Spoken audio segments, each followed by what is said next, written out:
आढावा घेणार आहोत विविध क्षेत्रातल्या महत्त्वाच्या बातम्यांचा। सुरुवातीला बघूयात महत्त्वाच्या 9 बातम्या। अनिल देशमुख पीएच्या माध्यमातून पैसे घ्यायचे, सीबीआयकडे पुरावे आहेत। सचिन वाझेंचे अनिल देशमुखांवर गंभीर आरोप।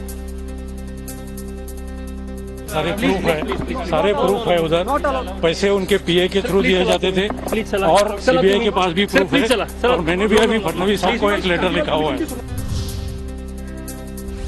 उपमुख्यमंत्री देवेंद्र फडणवीसांना पत्र लिहून सर्व माहिती दिली आहे। पत्रात जयंत पाटलांसह इतरांचीही नावं, सचिन वाझेंची माहिती। मैंने एक लेटर लिखा है जिसमें जयंत पाटिल साहब का नाम लिखा हुआ है। स्वार्थासाठी सर्व राजकीय खेळी सुरू, याचे सूत्रधार फडणवीस। सर्व घटना फिरून फडणवीसांकडे कशा येतात?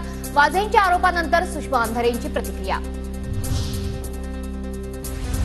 सांगली लोकसभेचा दाखला देत बाळा भेंगणेंकडून मावळ विधानसभेत बंडखोरीचे संकेत। अजित पवार गटाचे आमदार सुनील शेळकेंच्या मतदारसंघावर बाळा भेंगणेंचा दावा। अजित पवार गटाचे प्रवीण माने आज शरद पवार गटात प्रवेश करणार। प्रवीण मानेंचा पुण्यात शरद पवारांच्या उपस्थितीत पक्षप्रवेश होणार। राज ठाकरे मुख्यमंत्री एकनाथ शिंदेंची वर्षावर भेट घेणार। पुण्यातील पूरग्रस्तांना मदत मिळावी याकरता राज ठाकरे मुख्यमंत्री शिंदेंना निवेदन देणार। पुण्यात आज विधानसभा निवडणुकीच्या पार्श्वभूमीवर ठाकरे गटाचा शिवसंकल्प मेळावा। उद्धव ठाकरेंच्या उपस्थितीत हा मेळावा संपन्न होणार। पुणे शहरातील कोथरूड, शिवाजीनगर, कॅन्टोन्मेंट, कसबा मतदारसंघ आपल्याकडे घ्या, शिवसैनिक उद्धव ठाकरेंकडे मागणी करणार। विधानसभा निवडणुकीच्या पार्श्वभूमीवर गिरीश महाजन ऍक्शन मोडवर।